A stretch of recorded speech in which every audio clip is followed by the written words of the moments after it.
अस्सलाम वालेकुम रहमतुल्लाहि वबरकातुहू। अल्हम्दुलिल्लाह, हम अल्लाह ताला की हम्द बयान करते हैं, उसी से मदद चाहते हैं और उसी से मग़फ़िरत की दुआ करते हैं।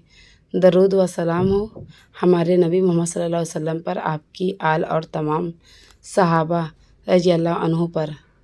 नाज़रीन, करबला का वाक़या इस्लामी तारीख़ का सबसे दर्दनाक और सबक आमोज अध्याय है। 10 मुहर्रम 61 हिजरी को इमाम हुसैन रज़ियल्लाहु अन्हु जो रसूलुल्लाह सल्लल्लाहु अलैहि वसल्लम के नवासे थे, अपने वफ़ादार साथी और अहले बैत के साथ करबला की सरजमीन पर शहीद कर दिए गए। लेकिन अक्सर एक सवाल पूछा जाता है, क्या इसके बाद सब कुछ ख़त्म हो गया? क्या इमाम हुसैन रज़ियल्लाहु अन्हु के कातिल यूं ही बच गए, या फिर तारीख़ ने उनके लिए भी एक अंजाम लिखा था? आज की इस वीडियो में हम करबला के बाद के हालात के शुरुआत पर बात करेंगे। इमाम हुसैन रज़ियल्लाहु अन्हु की शहादत के बाद मैदान करबला में गहरा सन्नाटा छा गया।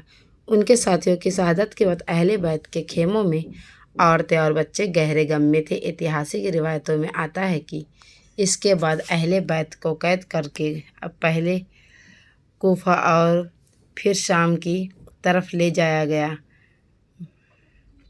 अलग अलग इतिहासकार कुछ भी अलग अलग तरीके से बयान करते हैं, इसलिए हमें वही बातें अपनानी चाहिए जिनकी ऐतिहासिक बुनियाद मजबूत हो। जब कूफा में यह खबर फैली कि इमाम हुसैन रज़ियल्लाहु अन्हु शहीद कर दिए गए, तो बहुत से लोग सदमे में आ गए। उन्हीं लोगों में से भी थे जिन्होंने पहले ख़त लिखकर इमाम हुसैन रज़ियल्लाहु अन्हु को कूफा आने की दावत दी थी, लेकिन जब वक्त आया तो उनका साथ ना दे सके। यही पछतावा आगे चलकर एक बड़ी तहरीक की वजह बनी।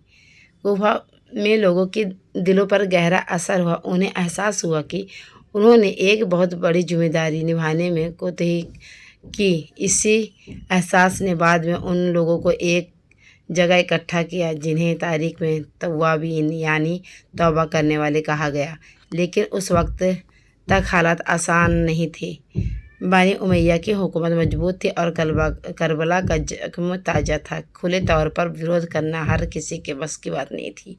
इसी दौरान अहले बैत की अजमत और सब्र पूरी उम्मत के सामने और ज़्यादा वजह हुआ। हज़रत ज़ैनब रज़ियल्लाहु अन्हा और ने मुश्किल हालात में भी सब्र, हिकमत और दीन पर इस्तिकामत की मिसाल पेश की।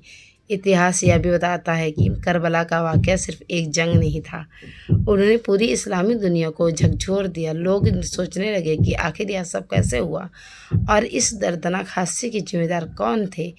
यही से बदले की नहीं बल्कि इंसाफ की आवाज़ उठनी शुरू हुई। कुछ लोगों ने अपने गुनाह पर तौबा की, कुछ ने जालिमों को सज़ा दिलाने का इरादा किया और कुछ ने अहले बैत की मोहब्बत अपनी जान तक कुर्बान कर दी। लेकिन सवाल अभी भी बाकी था, क्या इमाम हुसैन रज़ियल्लाहु अन्हु के कातिलों को उनके किए की सज़ा मिली?